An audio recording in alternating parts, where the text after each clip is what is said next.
பொள்ளாச்சி தொகுதி எப்போவுமே ஜெயராம் தாங்க. அவர் அந்த காலத்துலேருந்து இந்த காலத்து எம்ஜிஆர் காலத்துலேருந்து அவர் வந்துட்டுருக்காரு. நல்ல மக்களுடைய நெருங்கி பழகக்கூடிய ஒரு நல்ல ஒரு மனிதருங்க. எந்த பிரச்சனை எதுனாலும் உடனே போய் பார்த்தோம்னா சாதாரணமாக பார்க்கலாம் அவரோட அந்த எம்எல்ஏ அந்த மந்திரிங்கிற இதெல்லாம் இல்லை, சாதாரணமாக பார்க்கலாம். சிறப்பான ஒரு மனிதருங்க. அதனால் அவருக்கு வாய்ப்பு.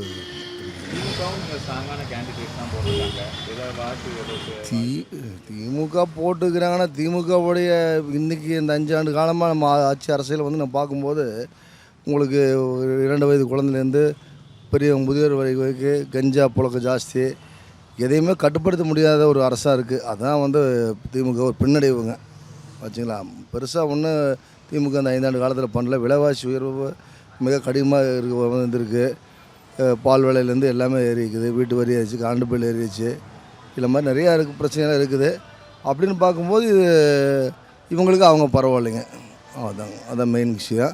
அதனால் இவர் ஒரு ஏழ்மையான ஒரு மனிதர். எப்பப்போ பார்த்தாலும் ஒருத்தர் ஒரு டைம் பார்த்தானே பாப்பா அப்படின்னு அந்த பேரை சொல்லி கூப்பிட்ற அளவுக்கு ஒரு நல்ல ஒரு மனிதனுங்க கூட. நல்ல இயல்பாக பழகக்கூடியவர்.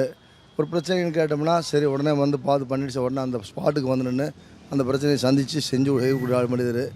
அதனால தான் அவருடைய மறுபடியும் ஒரு வாய்ப்புகள் உண்டு.